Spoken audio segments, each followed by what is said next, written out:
Hey kids, howdy and welcome to Conscious Embodiment, Astrology and Dreams with Dr. Michael Lennox. It is April, it's the third week, it's April 17th through the 23rd that we're talking about today. And this is where it heats up. This is the end of April where things promise to get a little bit dicey once again because it is eclipse time and Mercury retrograde time. Ooh, all in one. All in one, yes. But first, a question. Anne writes to me, "Hey, Michael, I was curious. I've heard you say a couple of times that you have felt moon sick on the podcast. Can you provide more insight into this phenomenon? This Libra full moon was intense in all caps, to say the least, and today I am feeling it throughout my body like no other. Appreciate it, Anne." Well, Anne, let me tell you how interesting this story is for me personally, why I think I was led to astrology, and what this idea of what I call moonsick is. So it starts with two things about me in my body in the first half of my life before I discovered astrology in my 30s. My dad was sick a lot and had actually a syndrome. He had a common variable immune deficiency disorder. Just means his immune system didn't work right. And that was partly because he had malabsorption syndrome. His body couldn't process nutrition properly. That actually got passed to my nephew through my sister. But it wasn't in my body. I did not have that. I do not have that. But in the first half of my life, I was constantly declaring about myself, I'm always sick, because I had feelings in my body that I called sick that happened regularly. And then this mythology of, okay, my daddy wound is going to cause me to replicate my father's ill health problems as a pattern in my embodiment. And so that was how I judged something that my body expressed on a regular basis up until the time where I started studying astrology. And lo and behold, I noticed something fairly quickly. Now, when you study astrology, it's always best to start with your own natal chart because you know who you are, and then you can use the principles you're learning and you yourself as a template to sort of understand how astrology reflects your journey. And by the time I got to the place where I was beginning to understand transits, meaning the way that traveling planets impact a natal chart, began to notice something very consistent. Every time I felt that feeling in my body that I would have called in the past, I'm getting sick, with moments where the astrological, what I'll call traffic, was big on my chart.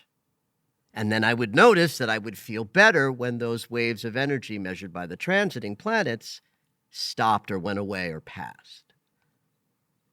I then began to notice that this happened more often than not at full moons. Not every full moon, but when it happened, I could go to my chart and see that the planetary alignment hitting my chart in a particular full moon where I felt this feeling was always big, heavy-duty traffic, full moons, not light ones.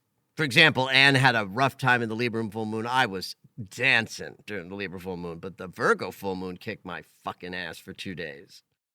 Because that one hit me very heavy and the Libra new moon didn't, and Libra's my midheaven and Mars, so I was just working very productively for those. So you don't always get sick, moon sick. I do not always get sick. It's not like every full moon. Now, I block every full moon off my calendar so that I'm not doing clients because I found that almost every other or at least every third full moon I had to cancel. And here's the feeling, kids. It's kind of like fatigue and generalized malaise in the body that then just miraculously passes a day later. And so because it feels fatiguey and sort of low level in terms of vibrant operating energy that I'm typically used to, I called it sick, air quotes, in the first part of my life because I just didn't have a context for not feeling well energetically, except for when I was processing a virus or a, infection. But once I saw this thing, I was like, oh, this is energy. This is not my body saying we're invaded and the immune system is reacting. This is my body saying we're kind of having trouble regulating how you feel energy because there's just too much of it. I sometimes make a joke that it's because I'm a little guy. I'm like 5'5". I'm a scrappy little man that is filled with about 3 times as much energy that any body would need to operate. Like that is who I am. And so I would sort of joke that, oh, this little body just can't handle some of the enormous waves that I have to ride. But it's so consistent that I feel a certain heaviness in certain moments. So I've coined this sort of phrase, moonsick, because it feels a little sicky, but it isn't like I'm, invaded by a microorganism. I'm just not feeling right in my body in an exuberant way because the body's busy processing or riding the wave of energy so intensely that I don't feel sort of well. And rest and doing very little is what I can sort of accomplish in a moonsick moment, which is why there are no clients on full moon days for me. And when it's an eclipse, like what we're about to have, I take 2 days off, just in case.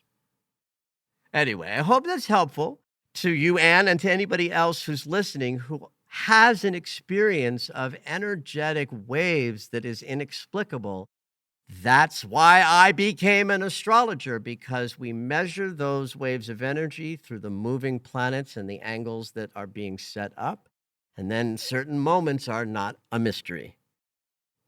This is the last thing I'll say about this, so we can get into the very juicy week ahead.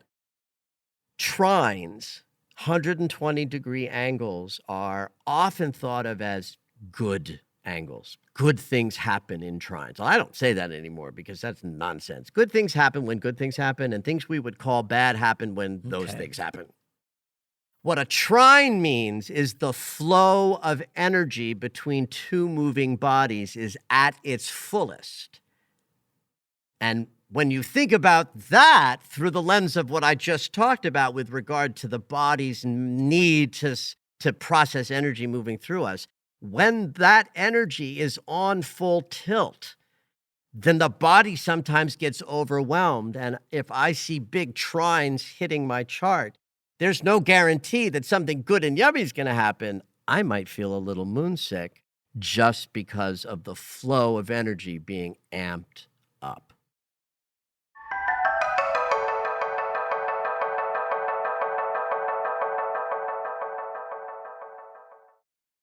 So, indeed, this is eclipse season. Wednesday of this week, we have our second new moon in Aries. We're going to call that a black moon, and our first of 2 eclipses.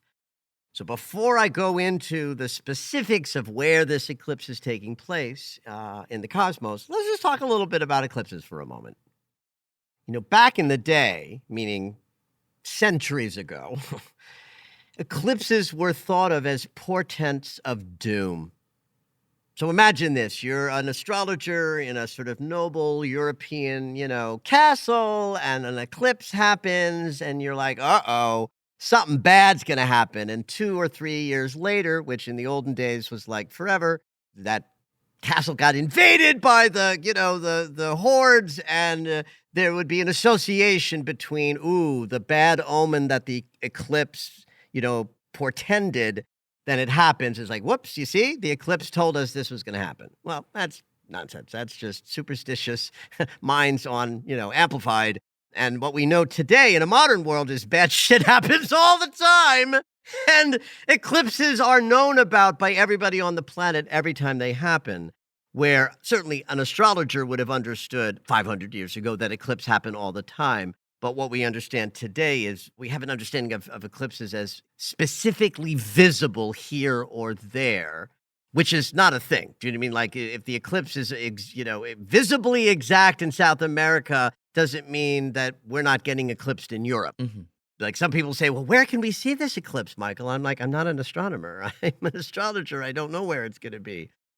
So I don't think we can see eclipses as omens of bad things to come, because bad things happen all the time, as do good things. But they are a surge in energy.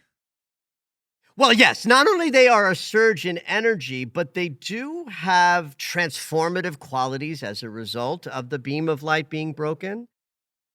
They are to be treated the same as any new moon or any full moon, because they are that. So a solar eclipse is just a new moon, but the shadow is being broken. A lunar eclipse is a full moon, but the shadow is being broken. Or not the shadow. I keep saying the shadow is being broken. That's terrible language. The beam of light that is relentless is broken. And so we experience that shadow passing as a kind of reset. It's like sleep. It's like going into REM sleep, where all kinds of processes happen and you wake up restored. Now, that shadow that passes, that's not an eclipse thing. Everybody just picture this for a moment in your mind's eye. And if you're driving, don't close your eyes. The light from the sun is just being sent out in all directions of space. When the Earth is moving through any moment of her orbit around the sun, there's a shadow. If we could see our solar system from above, you would see the light of the sun, the Earth moving around it, and this penumbra of shadow behind it. So what then happens is the sun gets in alignment with either the south node of the moon or the north. That's a vector of energy that is created by the two orbits crossing paths. And that particular alignment tells us that the sun and the moon and the earth are moving through the shadow. The eclipse doesn't generate the shadow. The shadow is always there, kind of like our shadow. Poetic. But every 6 months, we move through the shadow. So in that poetic sense of a moment to visit the shadow, we are transformed when we do shadow work. Yeah. I also like to liken this with sleep, because sleep and dreaming is just like turning the light out of our consciousness every day that we wake up into. At night, we sort of close it down and have a little, I call sleep the sweet death of sleep. We move through a shadow of no consciousness, and we wake up restored. So all of these images are designed to sort of illuminate for you guys that eclipses pass us through a shadow that's constant, but all of us move through it at the same time. That's what makes them amplified. That's what makes them collective. That's why we talk about them and where the nodes of the moon are that describe the archetypal energy of where the eclipses will be for 18 months. We talk about all of those energetic descriptions around an eclipse because they tell a story of where in consciousness the most transformation is taking place.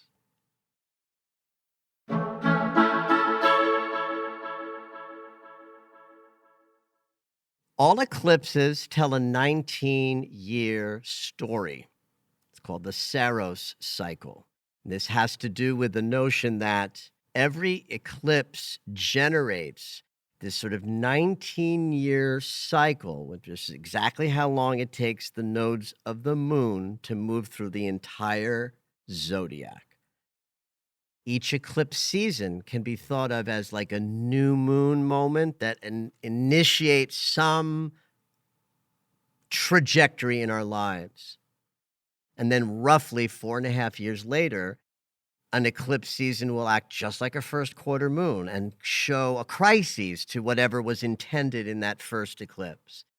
Then 5 years later, in the full moon lunation of the eclipse in question, there's a culmination and a release. Then 5 years later, a third quarter moon-like passage that says, now you've got to take what you've learned and put it out into the world.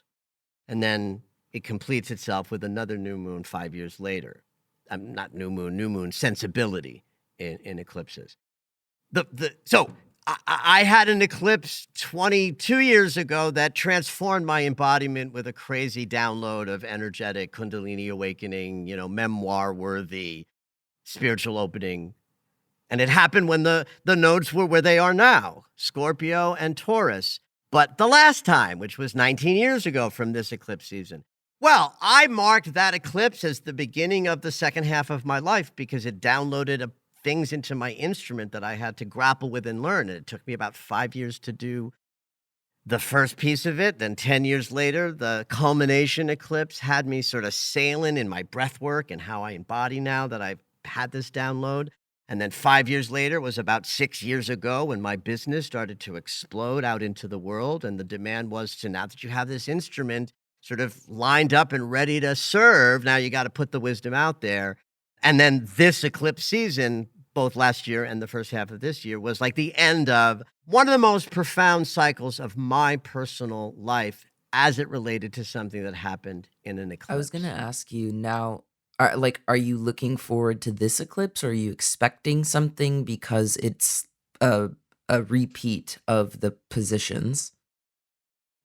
What this eclipse allowed me to do by perceiving this whole cycle that I just described was to have an unshakable ownership of my sense of what happened 19 years ago, 5 years later, 5 years after, 5 years ago, right? And to be able to see like, oh my God, look at this extraordinary way astrology reflects life, and to have this unshakable understanding of who I am, why I'm here, why astrology is the modality for, what I do.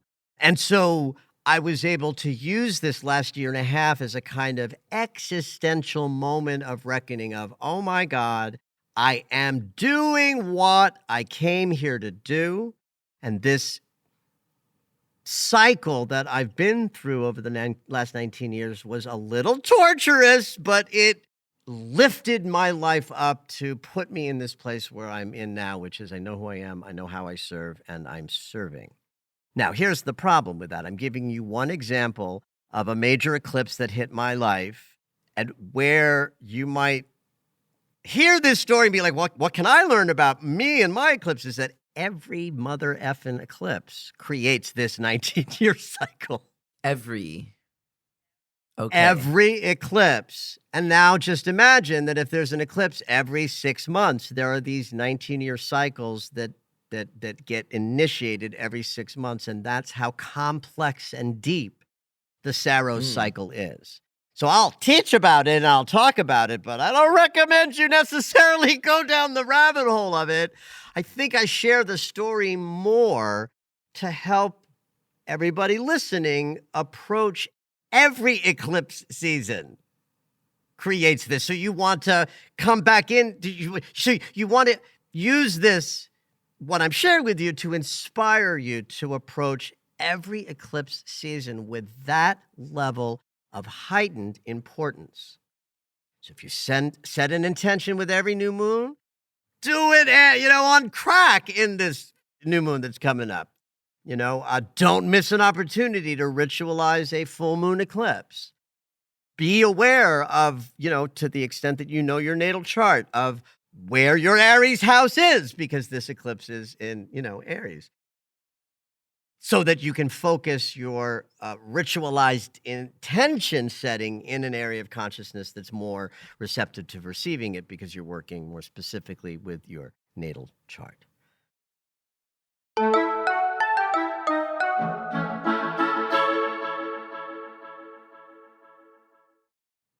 So Wednesday night at 9:12 p.m. Pacific time, the Aries sun and the Aries moon will gather at the very last degree of the sign, the 30th degree. In fact, 10 minutes before the end of the sign. It's 29 degrees and 50 minutes. Wow. It's about as, and this actually is important, kids, because there's power in the what's called the anaretic degree.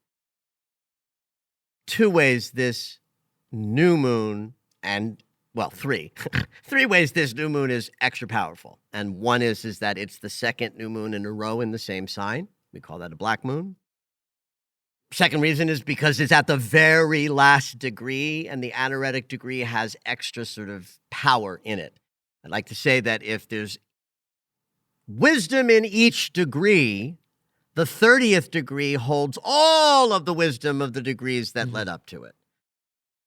That gives this particular both new moon and eclipse and some extra oomph. And the third reason, of course, is that it's an eclipse. This is what's called a hybrid solar eclipse. And I've been asked, like, do I need to pay attention to that? There's partial, there's total solar eclipse, and there's this thing called a hybrid eclipse. For my money, you don't really. This is more astronomy than astrology. There are different ways the shadow that is created by the moving solar system has different parts. Like there's the penumbra, the umbra, the antumbra. And outside of the penumbra and the umbra, I barely know what that is because it's not important to astrology. It is a demarcation of this particular eclipse. A hybrid involves all three of these areas of the moon's shadow. And so I wouldn't call it a rare event. It's infrequent compared to total or partial eclipses. But the truth is, you don't need to know about this because it's just a new moon that's transformative, that's going to hit your Aries house, that's going to give you a second opportunity in the Aries mansion to double down on your intentions. That's all you need to know. Jupiter and Chiron are still in the sign of Aries. And in fact, the Sun and Jupiter are still close enough to be bona fide conjunct during this eclipse. They actually came together last week on Tuesday. The Sun and Jupiter gathered as this eclipse season was building and getting ready to show up. Our conscious awareness got downloaded with all of the good we could possibly imagine attracting and keeping, because that's what Jupiter brings. So as we then move from last week into this week, we are carrying that sense of largesse, of possibility, of confidence and optimism. And then we get this second opportunity to set intentions in the Aries mansion. If you don't know your chart well enough to understand what house in your chart is ruled by Aries, just remember that this is the fire cardinal sign of startups. It's the fire element, which means we are moving, we get into action in fire. That's right, baby. We're fired up and doubly fired up because it's the second one in this mansion. Cardinal is the modality quality that is about initiations. You got cardinal, fixed, and mutable. And so when we're in cardinal energy, we are moving and initiating and starting things up. This new moon eclipse squares Pluto, and that alone is an intense amplification of energy. Talk about moonsick. Like I'm anticipating I'm anticipating feeling moonsick in this lunation. It may not happen. I'm sometimes wrong. I also don't think about it in advance too much, but this happens to be a very intensified energy in and of itself, simply because Sun and Pluto in a square is like a confrontation with the shadow that is unavoidable. Like nobody's going to miss out on having to take a look at fear, doubt, fears of death, shadowy stuff that's part of your own personal journeys right now. If you're going through anything that is grieving or upsetting, an eclipse season that gets kicked off with a square to Pluto is kind of saying, this lunar cycle, we cannot avoid looking at the shadow. So with a double Aries sort of new moon sense of fire, we're moving fast. And so one of the things that the lunar cycle up ahead may bring us is, that we might be moving so fast that we trip over our own shadow. And then this square says, oh, you won't be able to skate past that should that happen. Mars in Cancer isn't doing us any favors with this because Mars is debilitated in this sign. His fire and action-oriented sensibility feels very smothered by the wateriness of the Cancer mansion. And Mars is squaring Chiron in a few days, more another week or so, he'll square Jupiter. So this whole lunar cycle up ahead also includes conflicts around what we want to accomplish. Mars in Cancer is still Mars. Mars is about what we want to do and what we're focused on in terms of goals and ambitions and projects.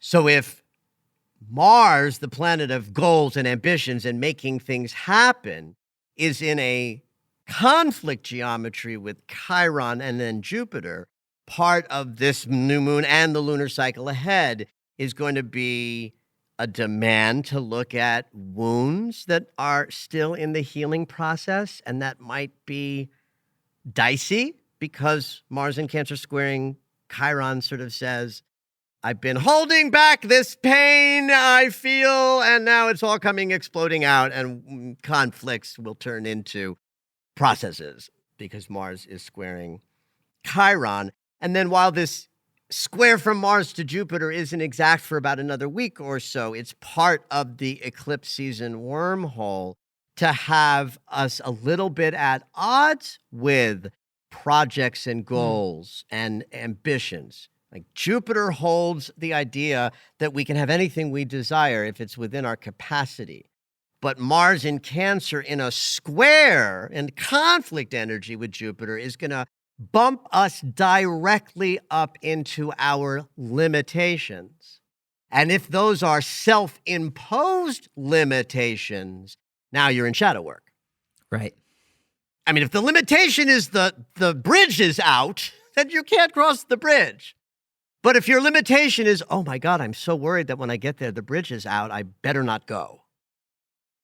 That's the kind of, self-imposed limitation idea that we will be confronted with if it's in there.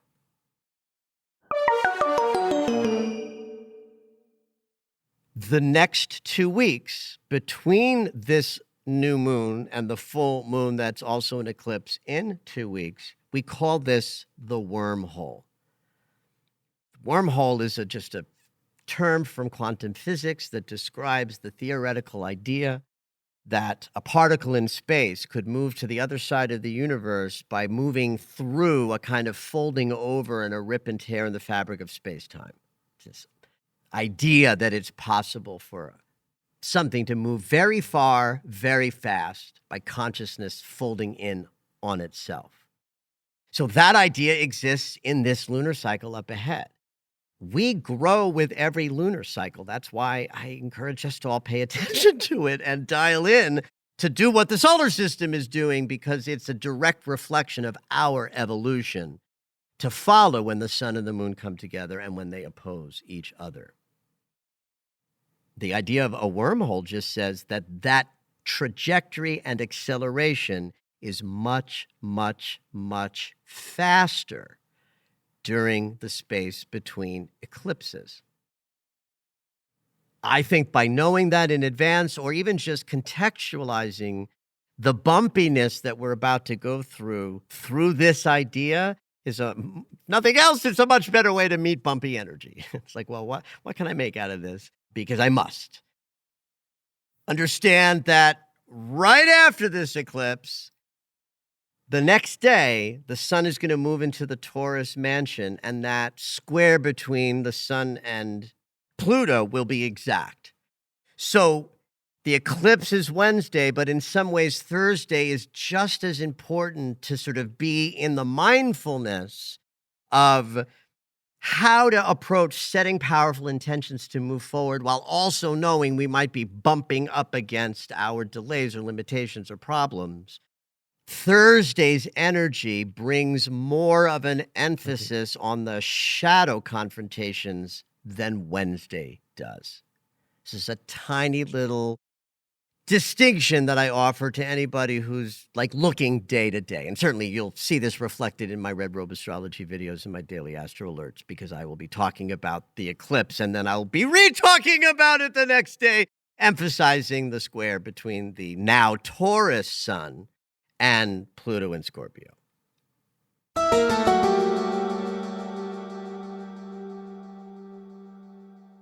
So yes, we enter the Taurus mansion on Thursday, the 20th.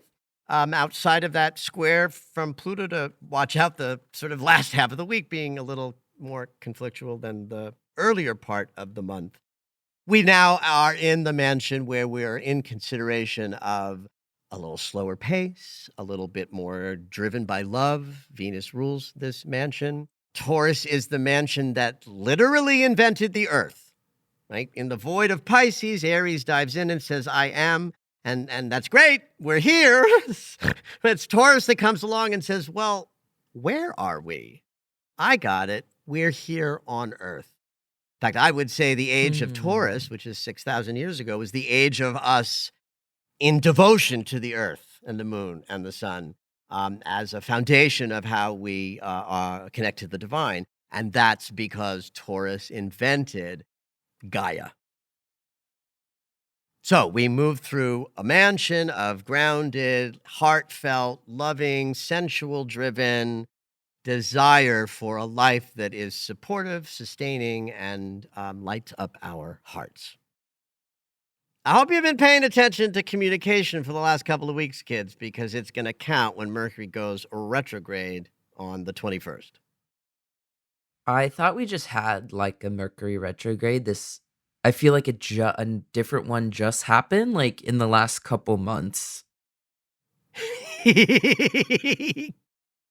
Well, but that's the thing about Mercury retrogrades is that they are like clockwork. They were a couple of months ago. In fact, my dad was a watchmaker, right? So I watched my father take apart watches and put them back together, and clocks sometimes too. What I love about the clock imagery and retrogrades is that in a clock, there's this inner spring that has to be wound every day. And that's what runs the clock. You got to wind that spring up, and then it unwinds and runs the clock. And if a clock has a pendulum, that unwinding of the inner spring is accompanied by a piece of physical equipment that goes tick, tock, tick, tock. Well, Mercury retrogrades are so regular. Every 88 days, for 22 of those days, Mercury appears to move backwards, like clockwork. And in Pluto's land, the outermost planet, he does essentially 6 months on, 6 months off. 6 months retrograde, 6 months direct, kind of like a pendulum going tick, tock, tick, tock. So that's our sort of retrograde sensibility of the watchworks imagery, whereby we got to wind up Mercury in order to sort of have the clock of consciousness go. And so Mercury will spend 2 months in what's called free and clear, where there is no retrograde in sight. And then he moves into the 2 months of how a retrograde plays out. So that started on April 7th. So April 7th through the 21st. That's this like Friday. That was the period where Mercury was traveling over the degrees in Taurus that he's going to backtrack over when he turns around on Friday. And so Friday through May 14th is the backward-facing appearance of the planet of communication, and that's where we're entering on Friday. That's when we enter the shadow. Shit hits the fan, and we can't see where we're going, and we bump into the furniture. Yeah. No, we leave the shadow. The shadow, that's right. The shadow is chapter 1. Yes. And that's behind us. I remember. That's April 7th through 21st. I sometimes jokingly call that the brochure. And then we're in the retreat from Friday to May 14th. Essentially, it's 2.5 weeks for each act. And if you've been paying attention between the 7th and the 21st, I promise you, the things that are going to trouble you communication-wise from Friday on through mid-May, they already came up. Promise. Yeah, you might have to sort of be clever in how you perceive them, but that's the nature of all retrogrades, but in particular when it's Mercury, because it's how we think, perceive, and communicate, it's a little more obvious to note where that sort of arc of perception is broken by a conflict. Mercury's in Taurus, grounded, slow pace, a little slower. All Mercury retrogrades are in Earth signs in 2023. Right there is some information, right? Who can't use a mind that is Don't more we all wish? grounded, processing more slowly, able to incorporate into your body the shifts and changes that are happening from the neck up? So a Mercury retrograde in any Earth sign might have on the brochure, ground your communication. This one, because it's Taurus, will be ground your communication in love. That's what the Taurus mansion is all about, because it's Venus ruled. Any planet moving through Taurus has the marching orders for what they're going to produce while in that mansion from Venus. So Venus is saying to Mercury, I know you got to go backwards, make it as loving as possible, and make sure that whatever you teach people about how they are communicating, processing, and perceiving, make it more loving. There will be a sextile with Saturn that came up in the first part that will come up again in the retrograde process over the next 2.5 weeks. That's actually a helpful stabilizing energy because the geometry of a sextile is productive, it's creative. We make good use of 60-degree geometry. So the teacher is in the house for this retrograde, but in an energetic relationship that won't be brutal. Like if Mercury were squaring Saturn during a retrograde, I'd be like, don't talk to anybody. But we're actually supported by Mercury sextiling Saturn during this retrograde. But there's also a semi-square with Neptune, and that is some friction in the geometry. It's not major, it's mild friction, but it's enough friction to turn on Neptune's confusion machine. When Neptune is triggered by shadowy energy, we are cloudy, we're confused, we're not clear, we make errors. When Mercury retrograde is great for error making, and this is sort of like the error making, guarantee. Dot your I's, cross your T's, double down to make sure that what you want to say you're clear about. That's certainly part of this upcoming Mercury retrograde. So it's definitely going to be a bumpy week for sure. Probably bumpier this week than next week. But understand, and we'll obviously be talking all about next week in next week's podcast, but it promises to be a little smoother when we get out of this week, though we will be fully in the wormhole of the eclipse as well as Mercury moving backwards. In fact, next week has some loveliness with Venus and Gemini, going to make some nice contact with Jupiter, Chiron, and the Sun. So I leave you with this, kids. It is the roughest week of maybe the second hardest month of the year. The first 2 weeks that we're coming out of were kind of gentle. That ends now. And just remember that we are moving fast and furiously forward with 2 new moons in the sign of Aries. Let the idea of what you want to create next fill you up with as much enthusiasm and gusto as you possibly can. And just know that if we bump into the conflicts and the shadow stuff that this eclipse season is promising us, it's only there to help support those desires.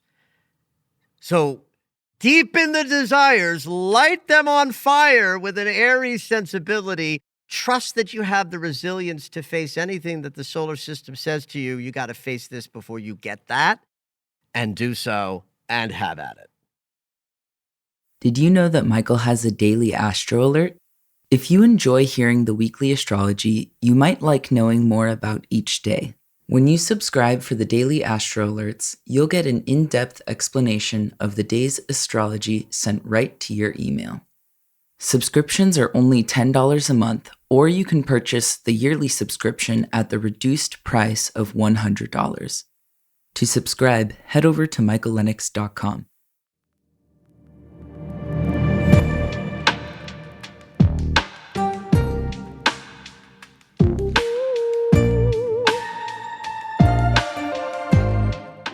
All right, it's dream segment time. Every week, Dr. Michael will interpret dreams that are sent in via email or take a live caller. If you would like your dream interpreted on the podcast, you can go ahead and email us at dreams@michaellennox.com. Hopefully your dream will make it onto the show.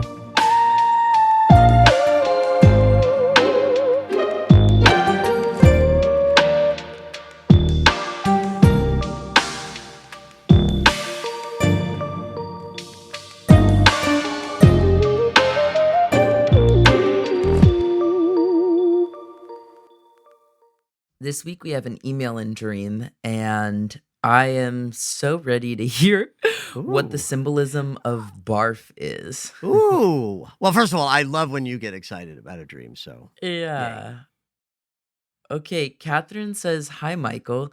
First of all, thank you for sharing your unique and positive perspective of the cosmos via your podcast. I've always loved your red robe astrology, and now I look forward to your weekly forecast." Well, thank you, Catherine. Yay.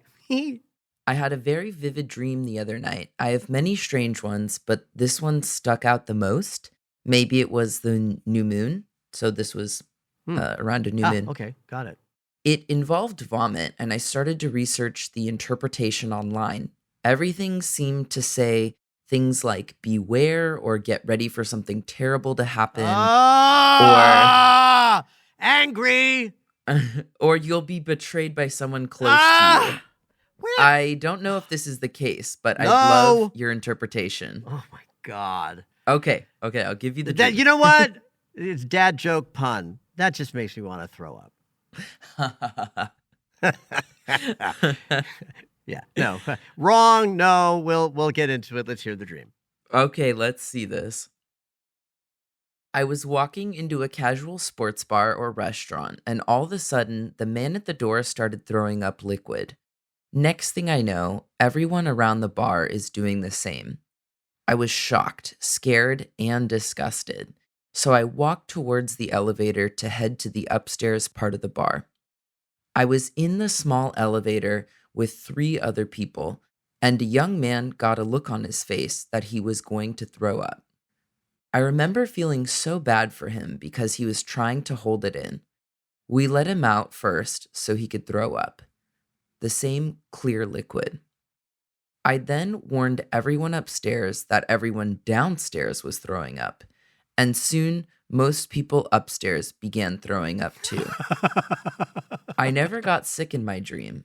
I was more so just observing, dodging the vomit, and wondering if people were poisoned or why everyone was getting sick. Any insight is appreciated. Thanks so much, Catherine. First and foremost, let's just talk about these dream dictionaries online that are somehow so steeped in superstitious interpretations. It makes me think 2 things. One is it makes me think of consciousness from long ago when dreams were thought of as, omens and superstitions and it's so funny to be talking about that on a podcast where we talked about eclipses and how eclipses in the old days were thought of as omens from a very superstitious place. Right. So the history of dream interpretation included a desire to sort of explain away occult phenomenon with superstition. So I remember picking up a dream dictionary, an antique one, and happened to look up yellow bird, and it meant that your mother-in-law was coming to visit. Yeah, so there you have that. So dream symbols that you come upon that have a superstitious or a portent of doom sensibility to it are old, outmoded, and I just don't understand where they come from. And they don't fit the sensibility of how I work interpretation, which is always to go to the universal meaning based on what the thing is, what it does, what's its purpose, or what its sort of essence is.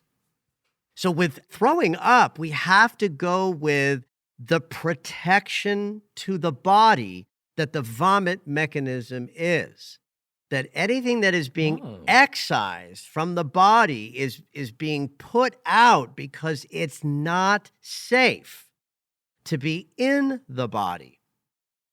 So anytime vomiting shows up in a dream, we have to take into consideration the value of the act and let that transcend the disgust we might have of it.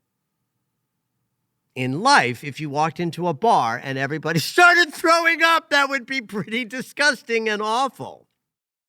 But it's not life, it's a dream. So we have to break it down in a different way. We start with the sense that what's being expressed in this sort of social setting, right? Catherine's at a social place. It's a gathering place. A sports bar is interesting. That suggests masculine consciousness. Man at the door, bouncer, masculine consciousness. That's interesting. Put that on a shelf for a moment. Okay. There's something interesting to me about Catherine in this dream entering sort of masculine spaces where she's not having to excise any toxin or get rid of something that's poisonous, but everybody else is. So from one perspective, I can see this dream as reflecting Catherine moving about her life in a woman's body under the male patriarchal structures where all kinds of toxins are just constantly being vomited out of people. Poison that's in them comes out. So that's a little bit like walking through the world and watching everybody spew horrible, toxic stuff. Yeah. Now, here's a little something for you with like the watery piece. The fact that it's watery and not like solid food means this process has been going on for a while. You know, if a dog vomits, the dog is probably going to eat their throw up. And then they might throw up again. And I mean, I've seen this happen with a dog vomiting. This is like childhood story. Dog in the backseat of the car, got car sick, threw up, ate it, threw up, ate it, threw up, ate it, and threw up like 8 times, 10 times. And by the time it was done, it was all just water, meaning no substance left in the stomach, just the after effect of this wasn't good. So another thing that I add to this dream from that little personal association, sorry, everybody. So Zoe's making ugly faces. Zoe didn't like me talking about throw up. It's gross.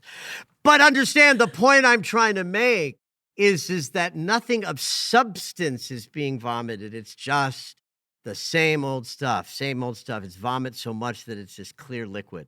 So I do sort of vibe on a sense that this bar is perhaps reflecting what it's like for Catherine to move about public spaces where the masculine principle is leading and then noticing all of the sort of poisonous stuff that people are vomiting up in those areas. And she has a natural sort of response that we would expect. She's shocked, she's scared, she's disgusted, and she wants to get out of that arena. She wants to go to a higher level of consciousness. That's the elevator. So anytime we go into an elevator in a dream and we go up, that's our psyche saying, go to a higher ground, go to a higher place of thought and perspective to maybe make some more sense of what you were experiencing, you know, in the lower level of consciousness. So she's in this small elevator with 3 people. We love the number 3. It says that we're in some form of, you know, divine creativity and transcendent potential. Like when you have 3, you've created something new. 1 + 2 = 3, mother, father, child. You know, everybody knows the power of 3. I don't have to perseverate about that anymore. I like that it's 3 people. So then I combine those 2 images, that it's the sacred 3 that she's with, and she's lifting herself up to a higher level of perspective. But who gets sick in the elevator? A young man. A masculine principle archetype is expressing vomit. So that further locks in my receiving of this dream. I hope this is aligning with you in some way, Catherine. Let us know if I'm in some other territory, but how it lands on me because of the masculine perspective of the sports bar, the masculine entrance into this bar guided by the male, I'm going to call him a bouncer, though she didn't use that word, that in this creative triumvirate in the elevator, it's the masculine principle in Catherine that expresses this vomit. So now we go to an even more sophisticated perspective of trouble with the world today could be that men are carrying around so much toxicity. If they don't excise that, if they don't vomit it out, where's the future of the planet going to be with regard to how men and women are having so much trouble figuring out how to be with each other in the zeitgeist out there? So that the rising up in the elevator and having one of the people in the elevator throw up and then getting to this higher level of consciousness and sort of bringing the vomit with her, and everybody upstairs is now also throwing up, is to me just reflective of how pervasive whatever Catherine is going to perceive of this dream at the end of the day, because it's her dream. I mean, I know thousands of people are listening to it and are identifying with what they feel and see with the dream, that somehow this is a dream reflecting just how ubiquitous and problematic it is that there's this consciousness inside the collective that's making us sick. And we keep vomiting it up, but we haven't gotten past the vomiting up stage. And even when we try to go to higher levels of our perception, we see that we still have this poison to grapple with.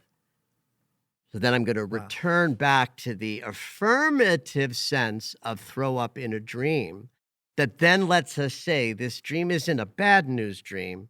It's a good news dream. It's reflecting that Catherine, though maybe overwhelmed with that which needs to be sort of gotten rid of, the poisons and the toxins, the dream is certainly showing her that she's good at it. And what about, like, she herself was not vomiting, but everyone around I her would call was? that her as the witness, as the central character of her own dream. That's her, right? That's the witness of the dream, the I am Catherine, because she's whole and complete. And we can even look at all of the people in the dream. If I sort of leave the perspective that I've drawn, another way of looking at all of those people throwing up, those are thoughts that Catherine is having, that there's poison that has to be gotten rid of. But that she, the top of the pyramid of her consciousness, is fine. But she might have thoughts of, oh, this is awful and poisonous. Blah. Oh, this is awful and poisonous. Blah. Right? Those are our thoughts of shock, disgust, and fear. Yeah.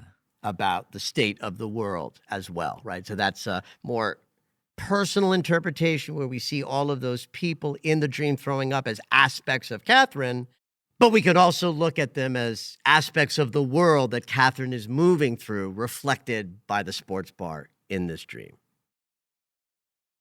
Thank you for listening to Conscious Embodiment, Astrology and Dreams with Dr. Michael Lennox. You can find us on Apple Music, the iHeartRadio app, and anywhere you find your favorite shows. Head on over to michaellennox.com for information on astrology readings, the daily Astro Alert subscription, upcoming classes, and to join the mailing list.